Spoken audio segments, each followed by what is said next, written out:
स्थापकाय च धर्मस्य सर्वधर्मस्वरूपिणे स्थापकाय च धर्मस्य सर्वधर्मस्वरूपिणे अवतारवरिष्ठाय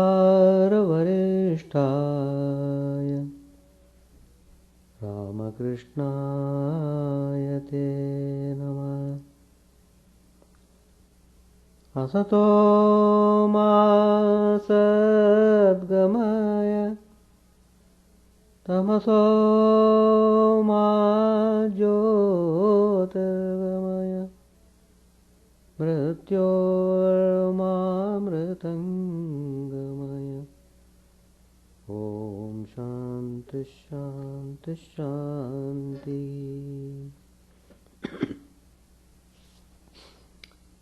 Let us offer our salutations to Sri Ramakrishna, the embodiment of all religions, the Supreme God incarnate. Let us pray to Him to lead us from the unreal to the real, to lead us from the darkness of ignorance to the light of knowledge, to lead us from death to immortality. We have been studying Gospel of Sri Ramakrishna. Today's topic I have chosen, love and goodwill towards all.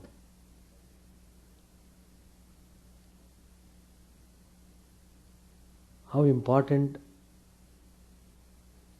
and how much it is needed nowadays, because all over the world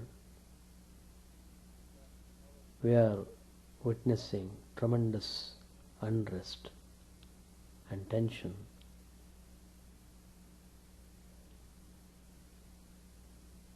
There is tremendous conflict among different sections of people. So, if we don't wake up to the reality, then the whole humanity will be in great danger.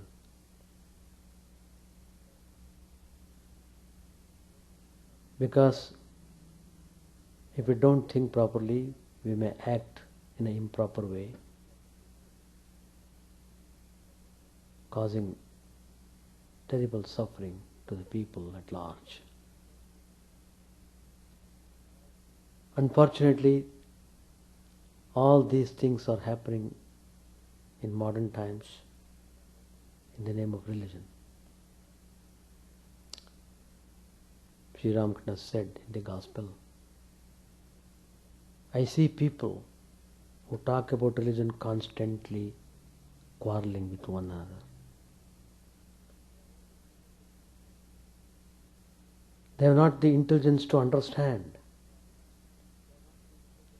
that he who is called Krishna is also Shiva and the primal Shakti, and that it is he again who is called Jesus and Allah. There is only one Rama and he has 1,000 names. These are the words of Sri Ramakrishna. How he has forewarned the people, and how important it is to study and practice the life and teachings of Sri Ramakrishna. He also said, truth is one, only it is called by different names. All people are seeking the same truth. The variance is due to climate, temperament, and name. Sri Ramakrishna explains it by giving a simile. A lake has many ghats. From one ghat, the Hindus take water in jars and call it jal. From another ghat, the Muslims take water in leather bags and call it pani. From a third, the Christians take the same thing and call it water. Suppose someone says that the thing is not jal but pani, or that it is not pani but water, or that it is not water but jal. It would indeed be ridiculous. But this very thing is at the root of the friction among various sects. For all misunderstandings and quarrels. This is why people injure and kill one another and shed blood in the name of religion. Very, very unfortunate thing. So Sri Ramakrishna tells, it's not good. Everyone is going towards God. They will all realize Him if they have sincerity and longing of heart. All scriptures, the Vedas, the Puranas, the Tantras, seek God alone and no one else. Only that one Satchidananda. That which is called Satchidananda Brahman in the Vedas, he is called Satchidananda Shiva in the Tantra. Again, it is he alone who is called Satchidananda Krishna in the Puranas. Again, Sri Ramakrishna said, the feeling of I and mine is ignorance. People say that Rani Rasmani built the Kali temple, but nobody says it was the work of God. They say that such and such a person established the Brahma Samaj, but nobody says it was founded through the will of God. This feeling, I am the doer, is ignorance. On the contrary, the idea, O God, thou art the doer and I am only an instrument. Thou art the operator and I am the machine, is knowledge. After attaining knowledge, a man says, O God, nothing belongs to me, neither this house of worship, nor this Kali temple, nor this Brahma Samaj. These are all thine. Wife, son and family do not belong to me. They are all thine. To love these objects, regarding them as one's own, is Maya. But to love all things is Daya, compassion. To love only the members of the Brahma Samaj or one's own family is Maya. To love one's own countrymen is Maya. But to love the people of all countries, to love the members of all religions is Daya. Such love comes from love of God, from Daya. How nicely Sri Ramakrishna has dealt the subject.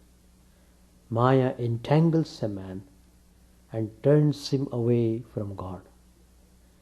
But through Daya, one realizes God. Sages like Shukadev and Narad always cherished Daya in their hearts. Sri Ramakrishna has come to demonstrate Daya. How he was infinitely compassionate. That's why we call Sri Ramakrishna as Daya Sindhu. Daya Sindhu, ocean of mercy. Kripa Sindhu, ocean of grace.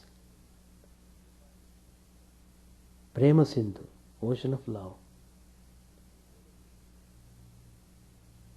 Religion is supposed to take man towards God, though he knows nothing about him, except that he imagines that God is the sum total of all that is good, noble and beautiful.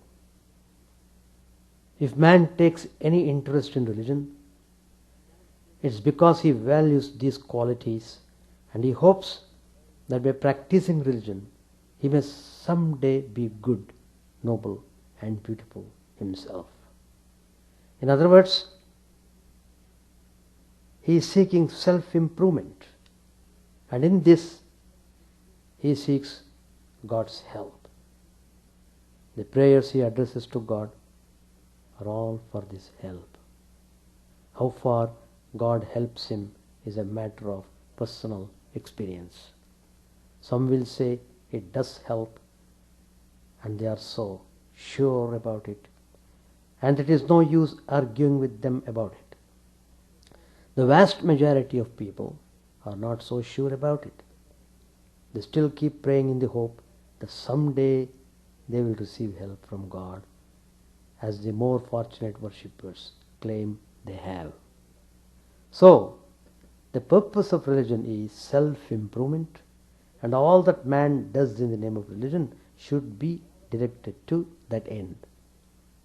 But if the purpose of religion is to make man good, noble, and beautiful, how is it then that in its name man commits heinous crimes like murder or even worse? How much blood has been spilled and is still being spilled in its name? It is indeed a paradox that religion has been a cause for violence throughout history. No wonder many blame religion for this situation.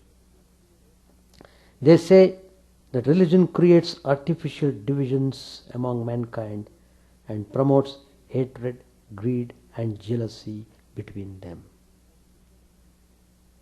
They view religion as vicious and suggest that it be banned. That's why we see in many countries they want to be totally secure. They don't want anything to do with religion. They go to that extreme. They have become totally disgusted by religion. Others say that it is obscurantism, obsolete and useless. It was devised to improve man. It has done just the reverse. Man remains as wicked as ever. If religion has served any purpose, it has served as a cover to hide man's wickedness and cheat others. Religion, in other words, has promoted hypocrisy. How can man then improve? There are pessimists who will say man can never improve. He will always remain a savage under the thin veneer of civilization. All his boastful talk of truth, goodness and beauty is humbug. He is basically selfish, crooked and unscrupulous, and he will remain that, religion or no religion. There are others who say that man can improve only if the social system improves. Like this, there are several views of people with respect to religion. Several views are current as to what sort of social system is ideal. The ideal social system is that in which there are no vested interests. It is a system which offers equal opportunities for all. It tolerates no exploitation of the weak and no ever-widening gap between the rich and the poor. It abolishes all class distinctions and gives power to the working people. The idea is good, but has such a system been created anywhere yet? But pertinent is the question, who will create such a system? Man, of course. But what sort of man?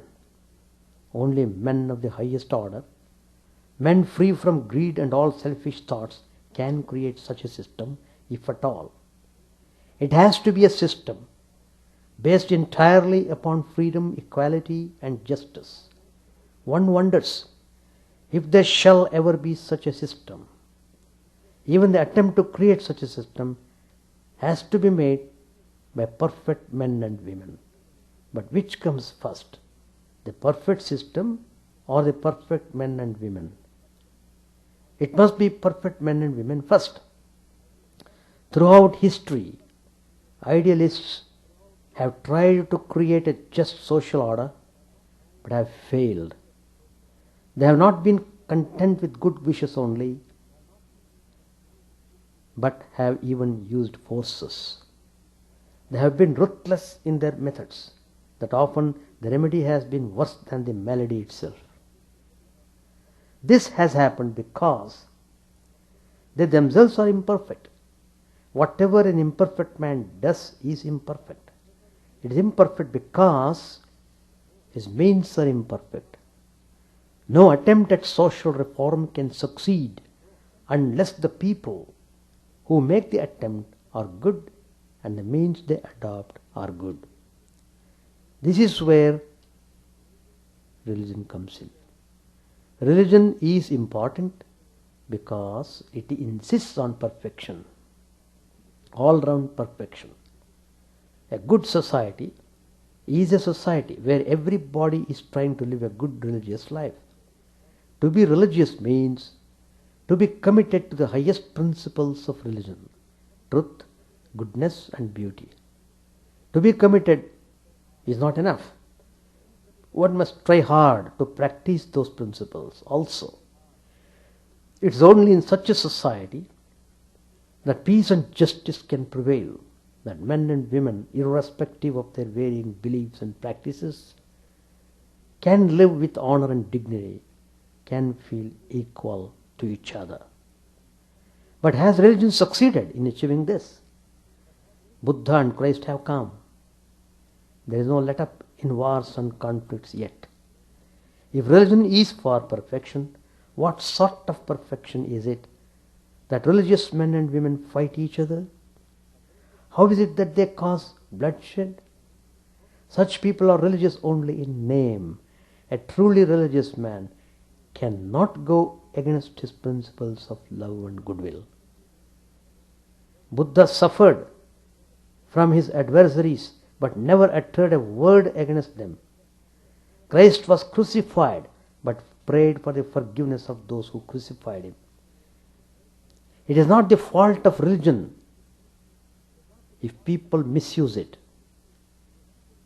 If electricity is misused, it is not the fault of electricity. A truly religious man can never hurt others. If he does so by mistake, he takes the earliest opportunity to make amends for it. True religion lies in love, goodwill and friendship. It is truth, justice and equality. A man may say he is religious, but he is not religious if he does not possess these qualities. The test of a truly religious man is in how far he has been able to conquer his ego. He is humble not only before God but also before man. He may think he is right, but he does not want to impose his view upon others. He does not want to force people to come into his way of thinking. He may think his sect is the best, but he respects other sects as much as he respects his own. He never interferes with the freedom of others. Even when he feels his own freedom is being curbed, he will not use violence to protest. He will protest peacefully.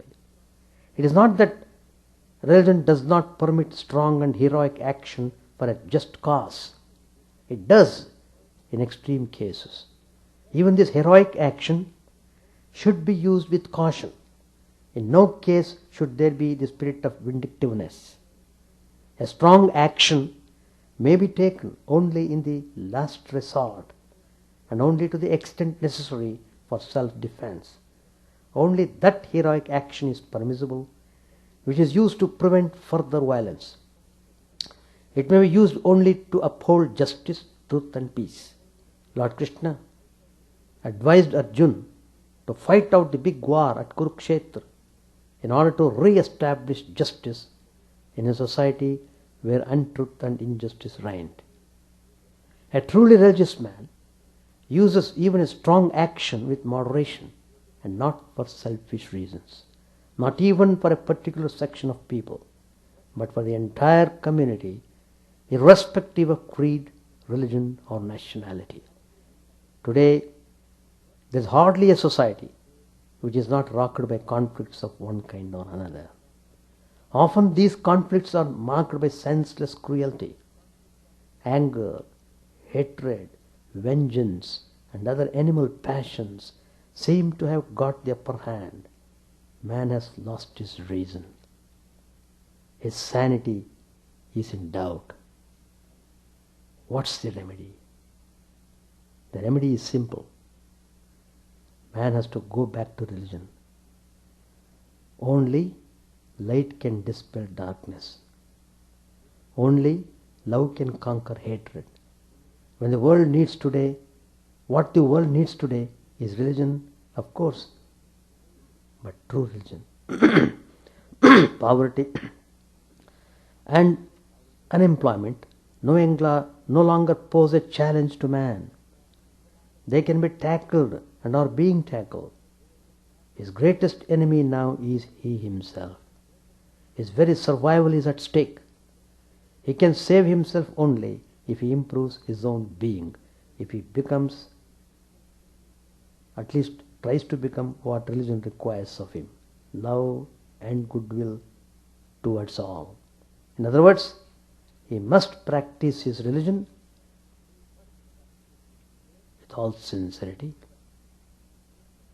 knowing full well the cardinal principles of religion: love and goodwill. There's a famous letter written by Swami Vivekananda to Haridas Viharidas Desai. He said, we do not only tolerate but accept every religion, and with the Lord's help I am trying to preach it to the whole world. Swamiji says, and Swami Vivekananda has pointed out, three things are necessary to make everyone great, to make every nation great. Three things are necessary. One, conviction of the powers of goodness. Second, absence of jealousy and suspicion. Third, helping all who are trying to be and do good. So, how important it is to know the correct way of understanding and practicing religion.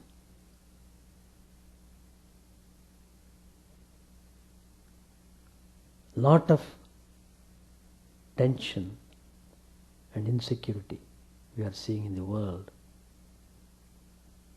because of conflicts in religion. So, all thinking people should act properly and try their best to save the humanity from danger which is spreading like anything in modern times. It is true, God is looking everything and He will take appropriate action to set right the things. But we as humble instruments of God should try to spread the message of love and goodwill. That is the most important message that we can contribute for the well-being of the society. So, at least we must feel that we are extremely fortunate that we have come to see Ramakrishna. For the first time we have been able to understand and respect the meaning of true religion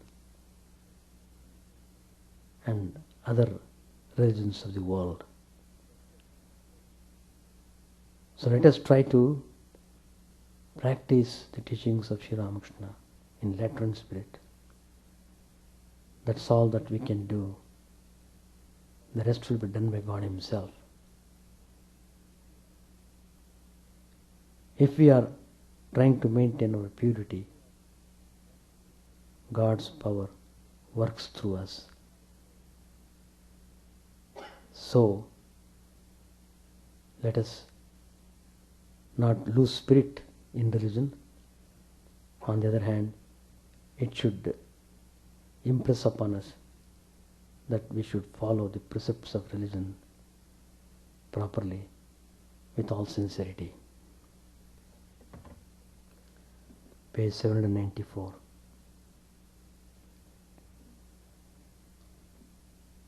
God alone is the doer, and we are all His instruments.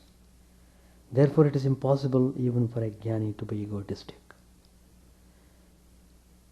The writer of a hymn to Shiva felt proud of his achievement, but his pride was dashed to pieces when Shiva's bull bared his teeth.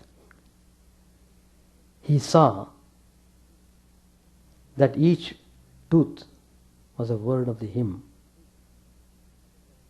Do you understand the meaning of this? These words had existed from the beginningless past. The writer had only discovered them. It is not good to be a guru by profession. One cannot be a teacher without a command from God. He who says he is a guru, a spiritual teacher, it has got two meanings. One meaning is spiritual teacher, another meaning is heaviness. He who says he is a guru is a man of mean intelligence. Haven't you seen a balance? The lighter side goes higher. He who is spiritually higher than others does not consider himself a guru. Everyone wants to be a teacher, but a disciple is hard to find. Trailokya was seated on the floor to the north of the small couch. He was going to sing. Sri Ramakrishna said to him, "Ah, how sweetly you sing." Trailokya sang to the accompaniment of a tanpura. "I have joined my heart to thee. All that exists art thou. Thee only have I found, for thou art all that exists. O Lord, beloved of my heart, thou art the home of all. Where indeed is the heart in which thou dost not dwell? Thou hast entered every heart. All that exists art thou. Whether the sage or fool, whether Hindu or Mussulman, thou makest them as thou wilt. All that exists art thou. Thy presence is everywhere, whether in heaven or in Kaaba. Before thee all must bow, for thou art all that exists. From earth below to the highest heaven, from heaven to deepest earth, I see thee. Wherever I look, all that exists art thou. Pondering, I have understood, I have seen it, beyond a doubt. I find not a single thing that may be compared to thee." To Jafar, the author of the song, it has been revealed that thou art all that exists. Trailokya sang again, "Thou art my all in all. O Lord, the life of my life, the essence of essence. In the three worlds I have none else but thee to call my own. Thou art my peace, my joy, my hope. Thou my support, my wealth, my glory. Thou my wisdom and my strength. Thou art my home, my place of rest, my dearest friend, my next of kin, my present and my future, thou, my heaven and my salvation. Thou art my scriptures, my commandments. Thou art my ever gracious Guru, thou the spring of my boundless bliss. Thou art the way, and thou the goal, thou the adorable one, O Lord. Thou art the mother tender-hearted, thou the chastising father, thou the creator and protector, thou the helmsman who dost steer my craft across the sea of life. While Sri Ramakrishna listened to these songs, he was overwhelmed with emotion. Again and again he said, "Ah, thou art all, ah me, ah me." The music was over. It was 6 o'clock in the evening. Sri Ramakrishna went to the pine grove, M accompanying him. Sri Ramakrishna was laughing and talking. Suddenly he said to M, "Why haven't you eaten any refreshments? Why haven't the others eaten either?" He was eager for the devotees to take some refreshments. Sri Ramakrishna was to go to Calcutta in the evening. While returning from the pine grove, he said to M, "I don't know who will take me to Calcutta in his carriage." It was evening. A lamp was lighted in Sri Ramakrishna's room and incense was burnt. Lamps also were lighted in the different temples and buildings. The orchestra was playing in the Nahabat. Soon the evening service would begin in the temples. Sri Ramakrishna sat on the small couch. After chanting the names of the different deities, he meditated on the Divine Mother. The evening service was over. Sri Ramakrishna paced the room now and then, talking to the devotees. He also consulted him about his going to Calcutta. Presently Narendra arrived. He was accompanied by Sharat and one or two other young devotees. They all saluted the master. At the sight of Narendra, Sri Ramakrishna's love overflowed. He tenderly touched Narendra's chin as one touches a baby's to show one's love. He said in a loving voice, "Ah, you have come." The master was standing in his room facing the Ganges. Narendra and his young friends were talking to him facing the east. The master turned towards him and said, "Narendra has come. How can I go to Calcutta now? I sent for Narendra. How can I go now? What do you think?" Yam said, "As you wish, sir. Let us put it off today." Master said, "All right. We shall go tomorrow, either by boat or by carriage." To other devotees, "It is late. Go home now." One by one, the devotees saluted him and departed. This completes the chapter 41. Next Tuesday, I will be starting this chapter 42, Car Festival at Balram's house. So when I went to Louisville, I saw one book on the table of the host. The name of the book was How to Know God. Then immediately it made me laugh. Then some of them were there. They asked me, "Swami, why are you laughing?" I told, "Look, this book, How to Know God, has been written by a man who does not know God." That's why I laughed.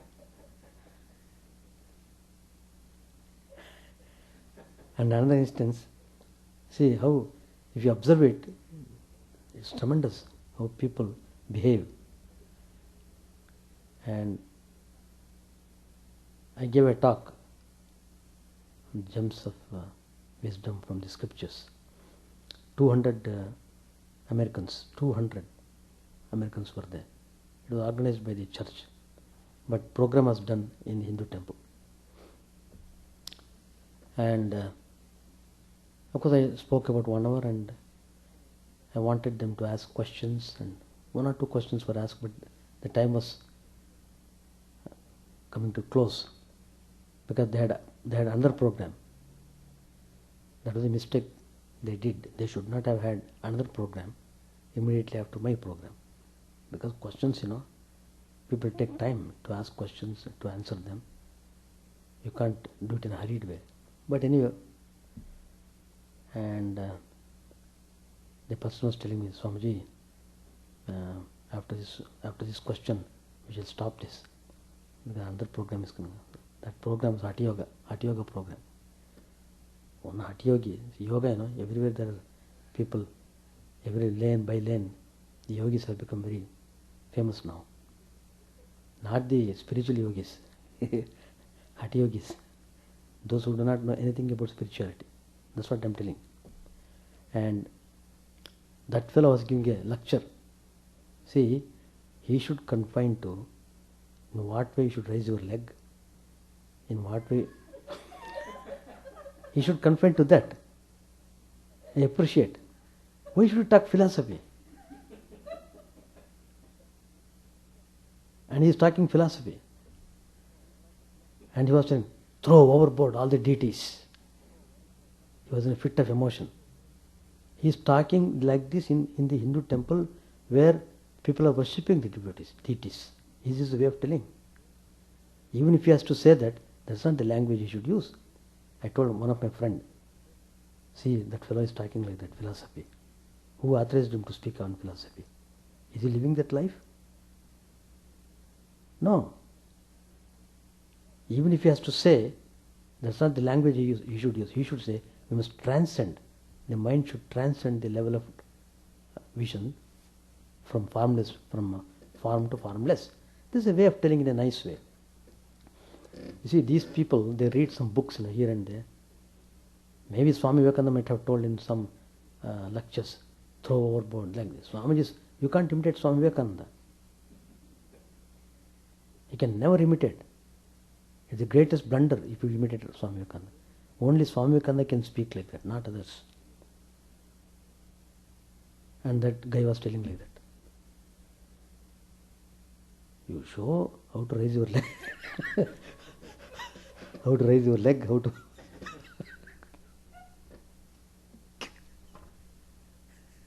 Anyway, so this is the way how people behave. Any questions to ask? See, so much of disharmony in the name of religion is going on. Very horrible thing. Throughout the world. In India also it is started now.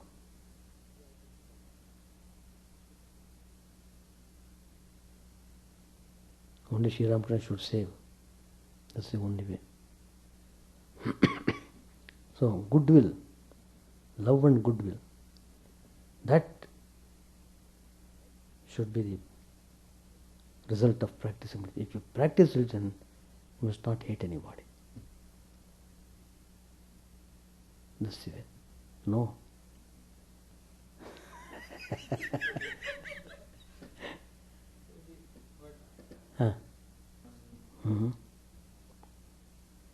Let them exist.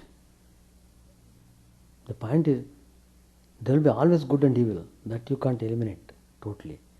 But the good forces must be built up properly so that the evil forces are not taking the upper hand. Otherwise what happens, it will, like a cancer, the whole system will be destroyed. So,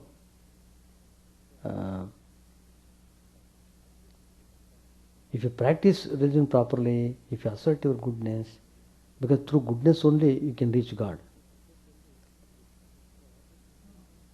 So, not only that, to teach the people at large. Otherwise majority of the people will be suffering for their no fault because of this wrong interpretation of the religion and wrong understanding, not practicing properly. So all these things, what happens, they cannot be free from suffering. So, suffering, you have a different outlook. Suffering is there to teach you a lesson. Learn the lesson and get out of the suffering. That's the theory. So, evil is there, no doubt, but evil must be contained properly, must be controlled. That's why Lord Krishna told Arjuna to fight the evil. Ma manusmara yudhyacha. Remember me constantly and then fight. Fight the evil. That fighting in that spirit is good. For the good of the humanity, you have to use force, you have to fight. But it must be properly done. That's what Lord Krishna says. Otherwise, where is security for the people at all? Gullible people have become targets of the evil-minded ones. And the dirty politicians are targeting the innocent people. And now they are attacking temples now. Because they think people gather in the temple, so they are attacking temples now. Hitherto they were not attacking temples. So how it is spreading, I am telling. So it should not be allowed to go to that extent, because it's danger for the whole system itself. Like that. That is the meaning of adharma. When the adharma takes upper hand, then it has to be trampled. It has to be properly checked. Any more? No. You can ask if you have it.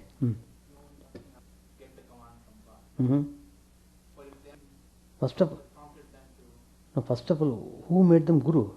Self-appointed guru. Self-appointed. Even we don't say guru. Even though we guide them, we initiate them. Sri Ramakrishna is the guru, I tell always. And we follow certain principles, how the guru should live and how the guru should be a proper channel of God. Then only, you see, there are so many types. The guru, generally the guru word, the spiritual guru I am talking about. The ordinary teachers you can have, Shiksha Guru. Shiksha Guru you can have many. But the Adhyatmika Guru, the spiritual teacher should be only one. That is, you should follow one Guru so that you can go ahead in one path properly. Otherwise mind gets distracted. If you got too many Gurus, how do you practice it all? Conflicts will come. There was one great devotee in Bangalore. He was a very good speaker, a professor of philosophy in Mysore University. Very good devotee of our ashrama. He comes from Vaishnava family. So he has got mantra from Ramanja sect, from Iyengars, from Vaishnava tradition. He has got mantra already. But because he is a very good scholar, a very good speaker, he was being invited by eminent people all over the country. So he was invited every year to give a talk in Shringeri, the place of Shankaracharya. And he would speak very well because he himself a good philosopher and he knew all the subjects very well and he could interpret also nicely. And Shankaracharya was very much pleased. And he called him, look, come here, I am so much pleased by your presentation. So I am giving a mantra. He gave one mantra to him. And he himself told me all those things in ashram. He used to come to ashrama. Then he went to Madras. Then he gave some talk, something. Then another guru was there, somebody, he also one mantra. And he was I told him, look, I asked in a simple way. I was a brahmachari. How is it you are having so many mantras? Do you do a japa of all these mantras? How do you practice it? Oh no, they give, but how can I say no? When they say, I will give, so I give Swamiji. It's a blessing, like that I will take that, sir. So like that, you know. And so, anyway, one has to be very good. Every day, morning and evening, he does arati. Sri Ramakrishna, beautiful shrine he has kept, very beautiful. He and his wife both are very devoted. Kandana, Om, Kandana, Sarvamangala, they chant. Om Hrim also they chant. But anyway, he was coming to me. Of course, he is aged now. He has got ailments, diabetes, heart problem, blood pressure, kidney problem. All these things he is having. But he is carrying on somehow. And he told Swamiji, so many gods in the shrine are there, and should I have to do worship to all the gods? And he was feeling a little difficulty in doing that. And is there any way out? Is there any way to worship one god like that he was doing? I told, look, he is initiated by Sri Ramakrishna. He is initiated by Veereshwaranji, only my disciple. So he has already got the Ramakrishna mantra. I told, no, Sri Ramakrishna have already got, but all the gods and goddesses you have kept in the shrine, let them be there. They are quite all right. But merge them all into Sri Ramakrishna. Merge them. Then I told the mantra also. I asked him to bring the worship of Ramakrishna. He brought. In the worship of Ramakrishna is clearly written, Om Aim Sarvadeva Devi Surupaya Sri Ramakrishna Namaha. The embodiment of all gods and goddesses, Sri Ramakrishna, like it is mentioned. I told him, I could understand his problem also, physical problem, etc.